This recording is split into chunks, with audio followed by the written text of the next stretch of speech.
அஸ்ஸலாமு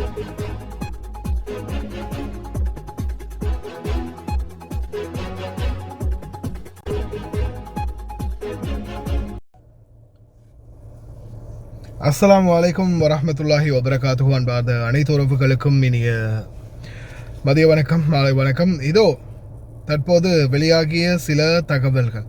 அதுலேயும் குறிப்பாக பார்த்தீங்கன்னா, லெபனான் மீது நடத்தப்படும் தொடர் தாக்குதலை நாங்கள் வன்மையாக கண்டிக்கின்றோம். அதே போல் ஹொர்மஸ் கடல் சந்தி திருப்பியும் நாங்கள் மூடுறதுக்கு தயாராக இருக்கிறோம் அப்படின்ற மாதிரி ஈரான் தரப்பு எச்சரிக்கை வெளியிட்டிருக்கிறாங்க.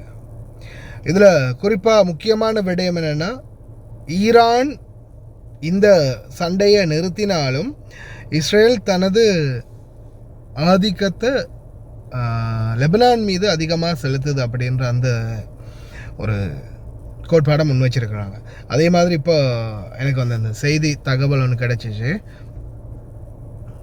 நான் அந்த வீடியோவை சிங்களம் வீடியோ அப்படின்றதால உங்களுக்கு நான் கடைசியில் அட்டாச் பண்ணுறேன்.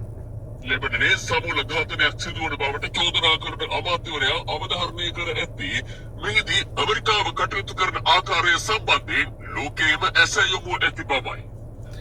அமெரிக்கா செய்யக்கூடிய இந்த அநியாய செயலையும், இந்த இஸ்ரேல் செய்யக்கூடிய இந்த அநியாய செயலையும் உலகமே கண் திறந்து பார்த்துக்கிட்டு இருக்குது.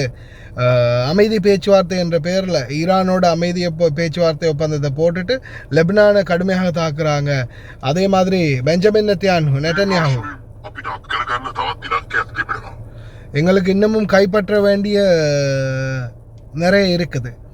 இதில் லெபனான் என்றது, ஹிஸ்புல்லா என்றது இந்த கோட்பாட்டுக்குள்ளேயோ இல்லது அந்த அமெரிக்கா ஈரான் போட்ட போர் நிறுத்தத்துக்கோ சம்பந்தம் கிடையாது அப்படின்றத மென்ஷன் பண்ணியிருக்கிறாங்க. தொடர்ந்தும் இப்போ வரைக்கும், இந்த செகண்ட் வரைக்கும்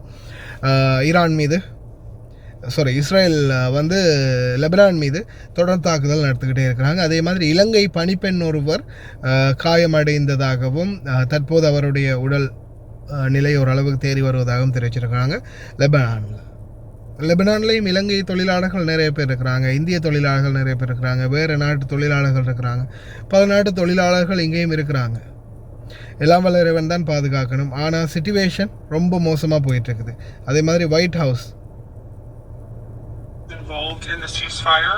As you know, Prime Minister Netanyahu put out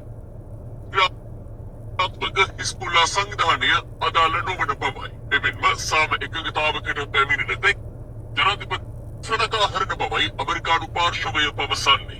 Lebanon is not part of the ceasefire. That has been relayed to all parties involved in the ceasefire.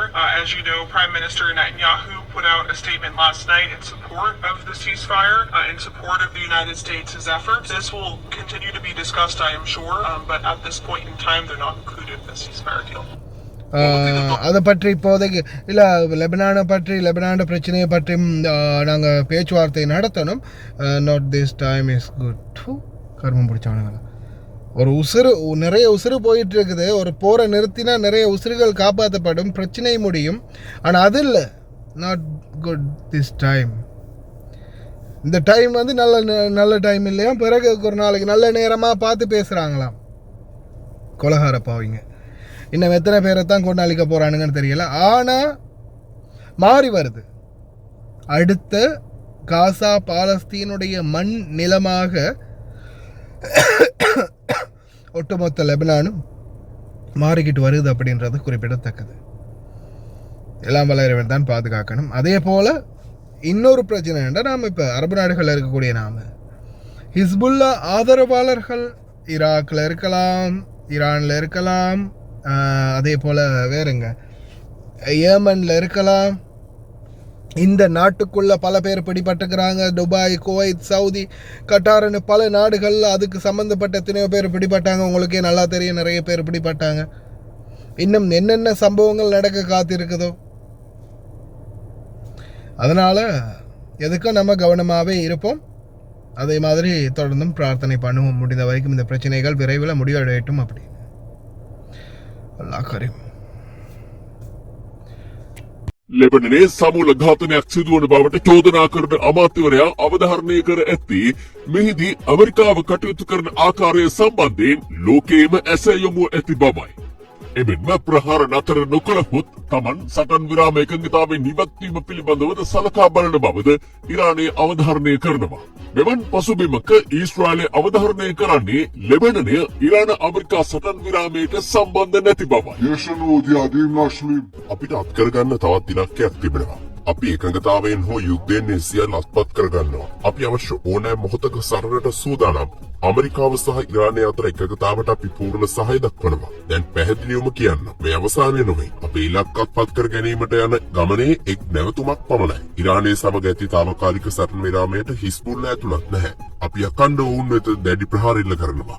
අමරිකානු ජනාධිපති ඩොනල්ඩ් ට්‍රම්ප්ද අවධාරණය කරන්නේ ඉරාන සටන් විරාම කොන්දේසි අතරට ලෙබනනය සහ එහි ක්‍රියාත්මක හිස්බුල්ලා සංවිධානය අදාළ නොවන බවයි. එමෙන්ම සාම එකඟතාවකට පැමිණෙන තෙක් අමරිකානු හමුදා නෞකා සහ ගුවන්යානා සීරුවෙන් තබන බවටද ජනාධිපතිවරයා නියෝග කර තිබුණා. මේ අතර සටන් අත්හැරීමට ඉරානය යෝජනා කළ කොන්දේසි වලින් ඇතැම් ඒවා නොසලකා හරින බවයි අමරිකානු පාර්ශවය පවසන්නේ. Lebanon is not part of the ceasefire. That has been relayed to all parties involved in the ceasefire. As you know, Prime Minister Netanyahu put out a statement last night in support of the ceasefire, in support of the United States' efforts. This will continue to be discussed, I am sure, but at this point in time, they're not included in the ceasefire deal.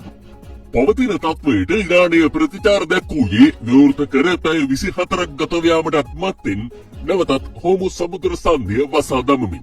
නියෝග නොතකා ඒ ඔස්සේ ගමන් කරන නෞකා ඉලක්ක කර පහර දෙන බවද ඉරාන විප්ලවීය හමුදා නෞකාවලට දැනුම් දී ඇතැයිද වාර්තා වනවා. කෙසේ නමුත් ඇමරිකාව අවධාරණය කරන්නේ හෝමුස් වසා දමා නැති බවයි. මේ අතර හෙටින් ආරම්භ වෙතයි අපේක්ෂිත ඉරාන ඇමරිකා සාම සාකච්ඡාවලට ඉරාන පාර්ශවයෙන් කතානායක මොහොමඩ් ගලිබාෆ් ඇතුළු කණ්ඩායමක් එක්වන බවට වාර්තා වනවා. එය නියෝජනය කරන ඇමරිකානු පාර්ශවයේ පෙරමුණ ගනු ඇත්තේ උපජනාධිපති ජේ.ඩී. වැන්ස්. මේ අතර ලෙබනනයට ඊයේ දිනේ එල්ල වූ ප්‍රහාර වලින් ශ්‍රී ලාංකික කාන්තාවකටද සුළු තුවාල සිදු වී ඇති බවයි වාර්තා වන්නේ. බේරුට් හිටි ශ්‍රී ලංකා තානාපති කාර්යාලය සඳහන් කළේ අදාළ කාන්තාව මේ වන විට යහපත් සෞඛ්‍ය තත්ත්වයෙන් පසුවන බවයි.